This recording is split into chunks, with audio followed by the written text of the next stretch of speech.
Bienvenidos, bienvenidas, cartoneros, cartoneras, a un nuevo episodio de Aprende a jugar Yu-Gi-Oh! Que lo disfruten.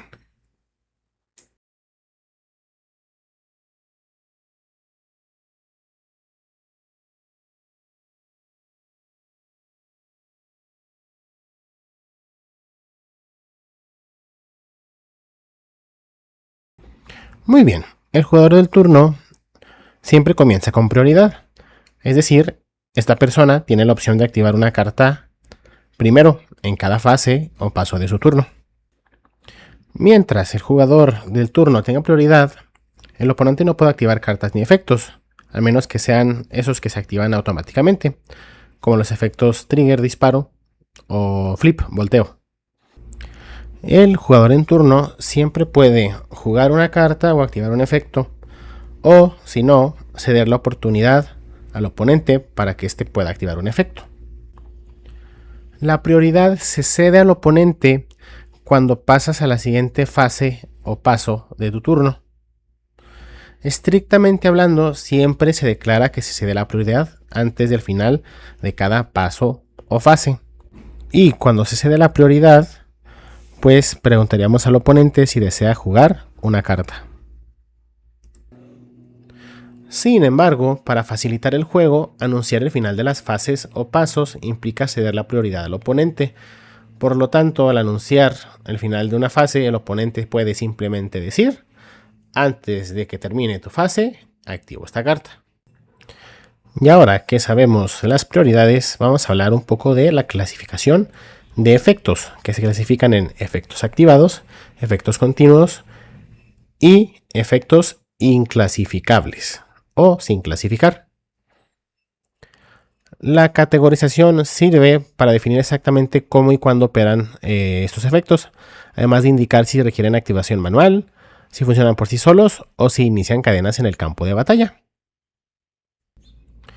Primero, los efectos activados son los que requieren una acción consciente por parte del jugador y son los únicos que inician una cadena permitiendo que tu oponente responda. Se dividen en tres subclases principales: efectos de ignición o encendido, efectos de disparo o trigger y efectos rápidos o quick effects. Primero, los efectos de encendido o ignición requieren una activación manual por el controlador de la carta durante la main phase 1 o 2, al menos que se establezca de otra manera en el texto de la carta. Estos se pueden usar una vez que la carta se encuentra en el campo y son efectos de velocidad 1. En el caso de los efectos triggers, estos se activan automáticamente cuando ocurre una condición específica. Por ejemplo, cuando esta carta es destruida, o al final del damage step, y bueno, son velocidad 1 y comienzan una cadena cuando se activan. Hay dos tipos de efectos triggers: los opcionales y los obligatorios. Los opcionales se activan automáticamente cuando sus condiciones de activación se cumplen y el jugador decide si activarlos o no.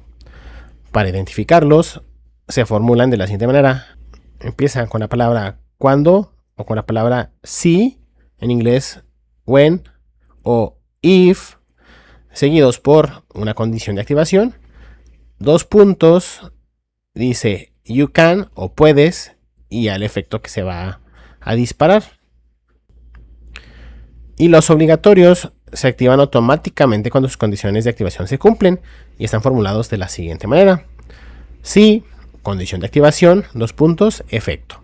Los efectos disparados obligatorios nunca pierden la oportunidad de activarse. El efecto disparo obligatorio de un monstruo siempre se activa aunque su efecto no pueda llevarse a cabo. ¿Y qué pasa cuando dos efectos disparados tratan de activarse al mismo tiempo? Pues todos son puestos en una cadena, sin que ninguno pierda la oportunidad de activación. El orden en el que son puestos en la cadena se determina de la siguiente manera: los efectos trigger o disparados obligatorios del jugador activo, luego los efectos disparados obligatorios del jugador pasivo, luego los efectos disparados opcionales del jugador activo y luego los efectos disparados o trigger opcionales del jugador pasivo. Hay que tomar en cuenta que si una carta trigger presenta sus condiciones de activación, pero todavía no se ha activado porque está una cadena resolviéndose por efecto de carta y por lo tanto se está guardando para más tarde y su localización, o sea, campo, cementerio, mano, desterrado o en el deck, cambia entre el momento en el que se encuentra su activación de efecto de disparado y el momento que tiene la oportunidad de activarse, su efecto no se activa. Por ejemplo, mi oponente activa Raigeki para destruir todos mis monstruos del campo. Y yo encadeno Call of the Haunted, llamada de los condenados, si no me equivoco. Invoco un monstruo, cuya invocación, o al invocarse, tiene un efecto. Pues cuando se resuelve la cadena, llega el monstruo al campo, se cumple la condición de llegar al campo, pero es destruido por Raigeki, cambia su posición del campo a cementerio, y por ende no puede activar su efecto trigger. Luego vamos al segundo tipo de efectos, que son los continuos. Funcionan de manera permanente y pasiva mientras la carta permanezca boca arriba en el campo.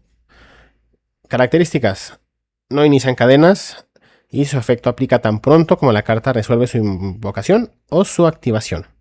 Ejemplo: monstruos que debilitan a los de los adversarios, o cartas magias continuas que imponen restricciones.